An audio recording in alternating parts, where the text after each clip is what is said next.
Have you ever heard of a child traded not for money but for a sack of grain? She was only 12 when they gave her away. They said it was for a better life. But what waited behind the gates of that mansion was darker than anything she had ever known. And just when her story seemed to vanish into silence, a forgotten photograph unlocked a truth no one saw coming. If you are new here, then please subscribe this channel and show thumbs up by liking the video. Now let's move to this wonderful story. The dry wind swept across the village of Ueni, lifting tiny clouds of dust into the air. Cracked earth stretched in every direction, and the sun hung like a heavy burden in the sky. Chickens pecked at empty ground, and hungry children sat under the shade of tired trees, their eyes dull with waiting. Water was scarce.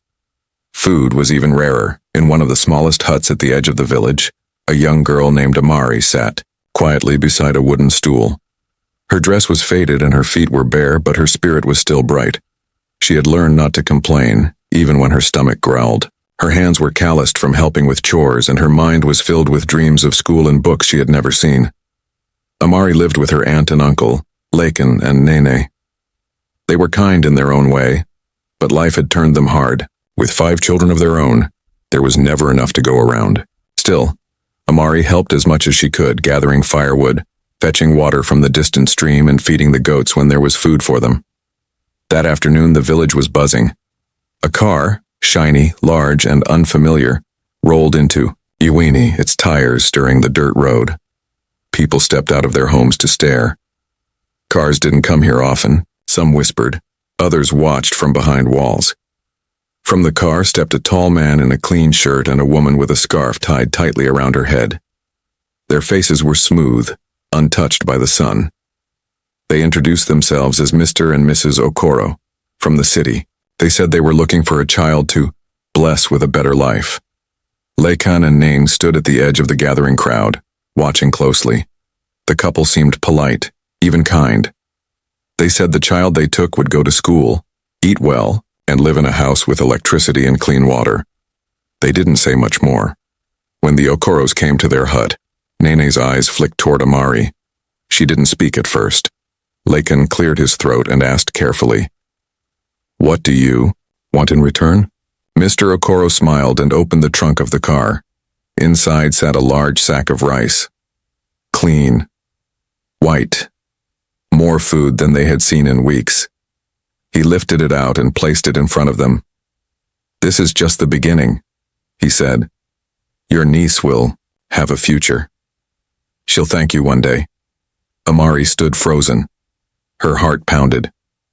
She didn't fully understand what was happening, but she could feel it in her bones. It wasn't good. She looked at her aunt. She looked at her uncle. They both avoided her eyes. Nini finally whispered, "It's only for the best, child. You'll live a good life, not like here." Amari's throat was dry. Her hands shook. She wanted to scream, but no sound came out. Before she could speak, Mr. Okoro gently placed a hand on her shoulder. She flinched, then lowered her eyes. The deal was done. Without papers, without questions. A sack of rice for a child. As the car pulled away, Amari sat in the back seat, pressed against the window. She looked out at the village growing smaller behind her. Goats wandered near the dusty road. A child waved. Someone else just stared. Tears welled in her eyes, but she didn't let them fall. Not yet. Mrs. Okoro handed her a bottle of water. "You'll be fine," she said without emotion. "You're lucky. Many children would pray for this." Amari nodded slowly. Maybe she was lucky. Maybe life would change. Maybe she'd go to school, wear clean clothes, sleep in a bed with soft sheets. Her heart tried to believe it. The city appeared in the distance after hours of silence. Tall buildings, honking cars, and crowds of people filled the streets. Everything moved fast. Too fast. Amari felt small. They arrived at a large house surrounded by high fences and a heavy gate. Inside, the floors were polished, and the air smelled like cleaning spray. It was nothing like Ueni. Mrs. Okoro led Amari to a small room near the kitchen. There was no bed, just a mat on the floor and an old blanket. The door closed behind her with a soft click. Amari sat down slowly, touching the mat with her fingers. Maybe this was the beginning of her dream. Or maybe, just maybe, it was something else entirely. The days in the city started quiet for Amari, but they ended with silence that felt like thunder. When she first arrived at the mansion, she looked at everything with wide eyes. The walls were white, the chairs were soft, and the air was cool. She thought she had stepped into a dream. But the dream didn't last. Each morning, long before the sun rose, Amari was woken by a sharp knock on her door. Sometimes it was Mrs. Okoro herself, her face tight and cold. Other times it was Mara, the quiet housemaid who never smiled and spoke in short whispers. "Get up," Mara would say. "Madam doesn't like waiting." Amari would quickly rise. From the mat she slept on, fold her thin blanket and begin the chores. There was no school, no books, no laughter. She swept, mopped, cooked, cleaned dishes, scrubbed bathrooms, polished windows, and wiped the same clean floors again and again. If she made a mistake, even a small one, Mrs. Okoro would shout. Sometimes she threw a slipper. Other times she slapped Amari hard across the face. Her words cut sharper than any hand. "You should be grateful we brought you here," she would say. "Children like you come from nothing. This is your chance." Mr. Okoro said little. He would watch Amari, with eyes that made her feel cold. He never smiled. He never helped. But sometimes when he passed her in the hallway, his eyes stayed on her longer than they should. It made her skin crawl, Mara noticed. One evening, as they were washing dishes together in silence, Mara spoke softly without turning her head. "Stay, close to the kitchen. Don't walk around at night." Amari looked at her, confused. "Why?" Mara didn't answer. She only said, "Just listen." There were other rules. Amari could not eat the food she cooked. She could not sit on the couch. She could not touch anything without permission. She could not leave the house. The gate stayed locked from the outside, and the keys were always with Mrs. Okoro. Every night, Amari cried into her pillow, careful not to make a sound. Her body ached, but her heart hurt more. She missed her village, even the dry land and the long walks. She missed Lacan's gruff voice and Nani's tired eyes. She even missed the taste of plain porridge, eaten with bare hands. Here she had fine walls but no warmth, clean clothes but no comfort, soft chairs she couldn't sit on, food she couldn't touch. She was not treated like a daughter. She was not even treated like a maid. She was treated like a ghost, something to be used and forgotten. 2 years passed this way. No one visited. No letters came. No birthday was remembered. Her small body grew thinner, and her hope began to fade. Each day blended into the next, and every night ended with a whisper to the ceiling. "Please, let tomorrow be different." Then one day something changed. It was raining hard outside. Thunder cracked in the sky. The lights in the house flickered. Mr. and Mrs. Okoro were arguing in the study. Mara had gone out to the market and hadn't returned. Amari stood by the kitchen window, her hands wet from dishwater. She looked at the garden outside, soaked in rain, and something inside her said, "Run." She didn't think. She didn't plan. She just moved. Her feet hit the wet tiles and her heart beat like a drum. She grabbed her old bag, the one she had brought from the village. It had nothing but a photo and a piece of cloth. She wrapped a scarf over her head and tiptoed past the hallway. The front door was locked, but the back door, used only by workers, was left ajar. Maybe the storm had pushed it open. Maybe someone had forgotten. Maybe it was fate. Amari slipped out. The rain hit her skin like sharp needles, but she didn't stop.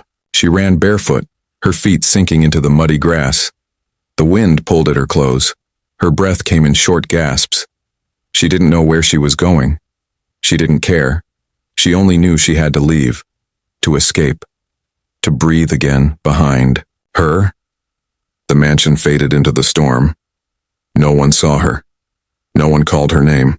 She ran through alleyways, past cars, past people who didn't look twice at a wet girl in the night.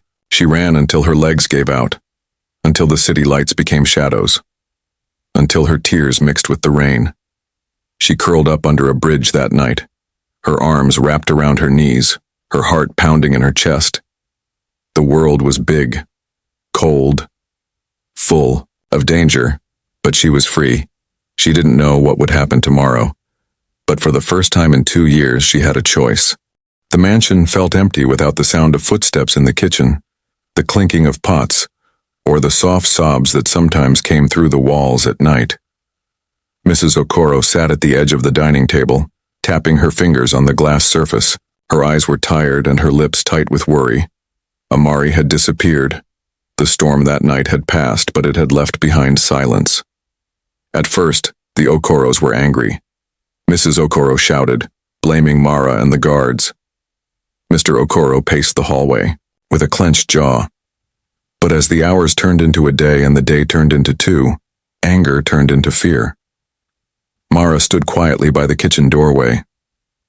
"She's gone," she said softly. Mrs. Okoro narrowed her eyes. "She'll be back." "Where? Can she go?" But something in her voice sounded unsure. Then, on the 3rd day, as she was clearing the small room where Amari had stayed, Mrs. Okoro found a faded cloth bag under the mat. It was dusty and nearly empty, but she picked it up with curiosity. Inside, she found a thin piece of cloth, a cracked plastic comb, and an old photo. She paused. The photo showed a toddler. Round face. Short hair. A small birthmark just above the left eyebrow. Mrs. Okoro's breath caught in her throat. The child in the photo looked exactly like Tomi, her daughter who had gone missing 13 years ago. The same tiny scar, the same wide eyes, the same soft smile. The photo trembled in her hand. She rushed to her room, pulled open drawers, and scattered old boxes. After minutes of digging, she found what she was looking for, a photo album wrapped in cloth. Flipping through the pages with shaking hands, she stopped at a picture of baby Tomi sitting on a wooden stool, wearing a white dress. She held both. Photos side by side, they were the same child. A loud cry escaped her lips. She stumbled back, clutching the photos to her chest. "Dimeji!" she screamed. "Come quickly!" Mr. Okoro came running. When he saw the photos, his hands dropped to his sides. He sat on the edge of the bed, stunned, as Mrs. Okoro whispered, "It was her. She was our daughter. All this time." The silence in the room was heavy.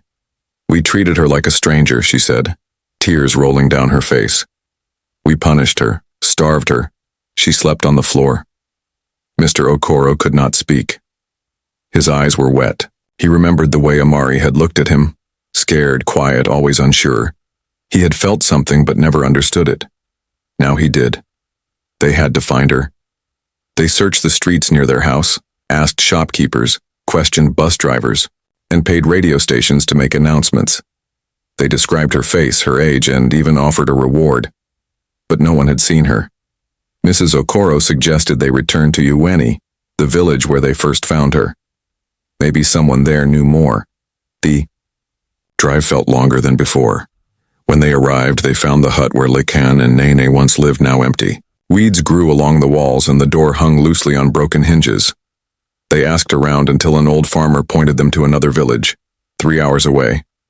They found Lekan outside, sharpening a machete. Nene sat beside a small fire, stirring a pot of leaves. The moment they saw the Okoros, their faces turned pale. Without a word, Mrs. Okoro held out the 2 photographs. "Where did you get this girl?" she asked. Silence filled the air. The fire crackled softly. Lekan swallowed hard. "We didn't buy her. Not really."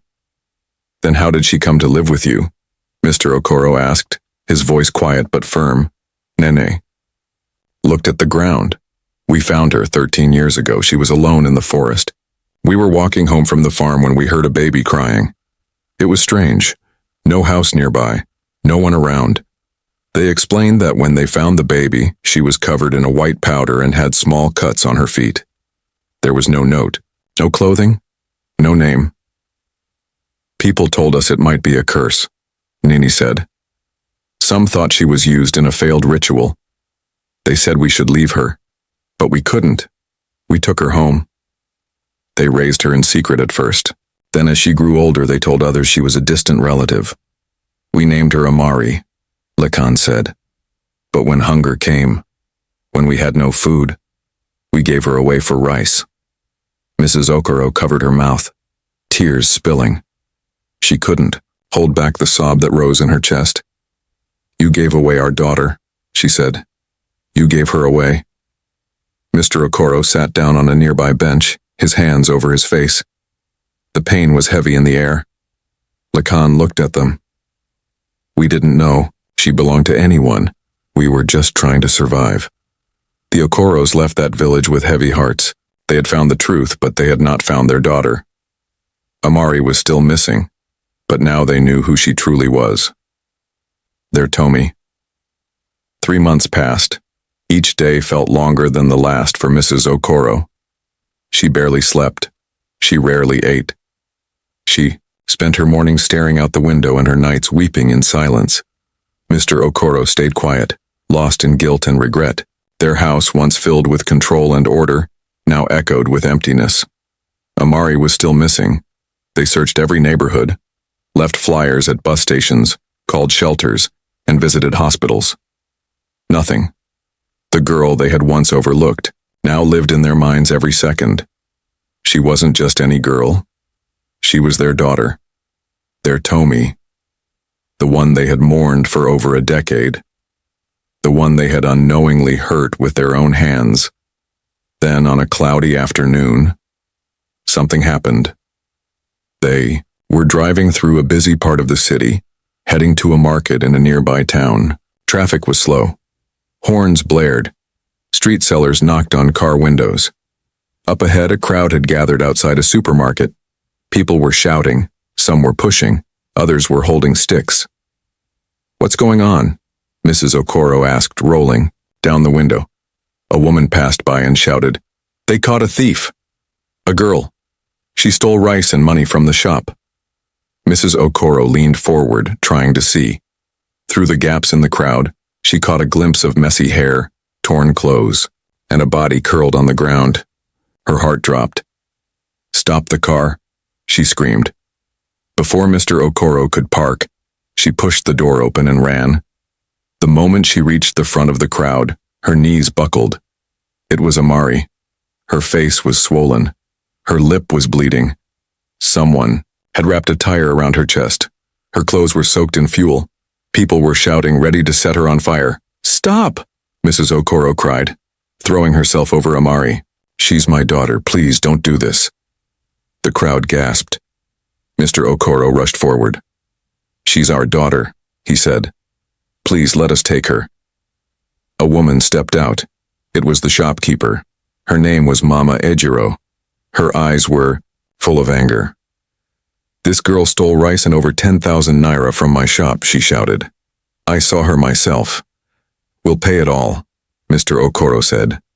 Double. Please, just let us take her. The crowd slowly began to quiet. Some lowered their sticks. Others looked away. After a few tense minutes, people stepped back. Mama Ejiro agreed to take the money. Mr. Okoro paid her in full. They lifted Amari carefully and rushed her to the hospital. For 2 days, she didn't speak. She barely opened her eyes. Her body healed slowly, but her mind stayed far away. Mrs. Okoro never left her side. She held her hand and whispered, I'm sorry. So sorry, my child. On the 3rd night, Amari finally spoke. Her voice was soft, almost a whisper. I was so hungry, she said. I hadn't eaten for days. I slept under a bridge. People kicked me when I begged. I didn't want to steal, but I thought I was going to die. Mrs. Okoro held her close, tears falling. You won't suffer anymore, she said. Never again. Later that day, they showed Amari 2 photographs. One was of her as a toddler with chubby cheeks and a missing tooth. The other was the picture she had kept in her bag. She stared at them, confused. You are Tomi, Mr. Okoro said. You are our daughter. You were kidnapped when you were 2. We searched for you for years. Amari said nothing. She looked at the photos. She looked at their faces. Memories stirred, flashes of a soft voice, the smell of jasmine, a warm laugh. Something inside her began to shift, and then she cried. A deep, painful cry. Not from fear, but from years of being lost. They held her, all 3 of them, and cried together. In the weeks that followed, life began to change. Amari had her own room, her own clothes, and warm food every day. But healing wasn't easy. The scars on her body faded, but the ones in her heart stayed longer. She often sat by the window, quiet, watching the world outside. One day, Mr. Okoro called a small family meeting. He placed a wooden box on the table. Inside were baby shoes, a bracelet, a tiny note that said, "Happy birthday, Tomi." "Mrs. Okoro said softly, "We save this every year, hoping you'd come back." Amari touched the bracelet. Her name was engraved on it. She didn't speak, but her eyes glowed with something new. Belonging. A week later, they received a call. Lakan was at the hospital with Nene, who was very sick. Her last wish was to see Amari. Amari agreed to go. Nene's eyes lit up when she saw her. "My daughter," she whispered. "I know I wasn't your real mother, but I loved you in my own way." Tears rolled down Amari's cheeks. She stepped forward, held Nene's hand, and said, "I forgive you." The room went still. After that day, something changed in Amari. The weight on her chest began to lift. She started helping others, children who were lost, hungry, alone. Every weekend, she and Mrs. Okoro cooked meals for street children. Mr. Okoro helped open a small home for abandoned kids. They named it Tomi's Grace. One morning, as they handed out food, a little girl hugged Amari and said, "Thank you." Amari smiled. For the first time in her life, her smile was full. Not of pain, not of fear, but of peace. She looked at her parents and whispered, "Thank you for finding me." Mr. Okoro placed a hand on her shoulder and said, "You were never lost, Tomi. You were always meant to come home."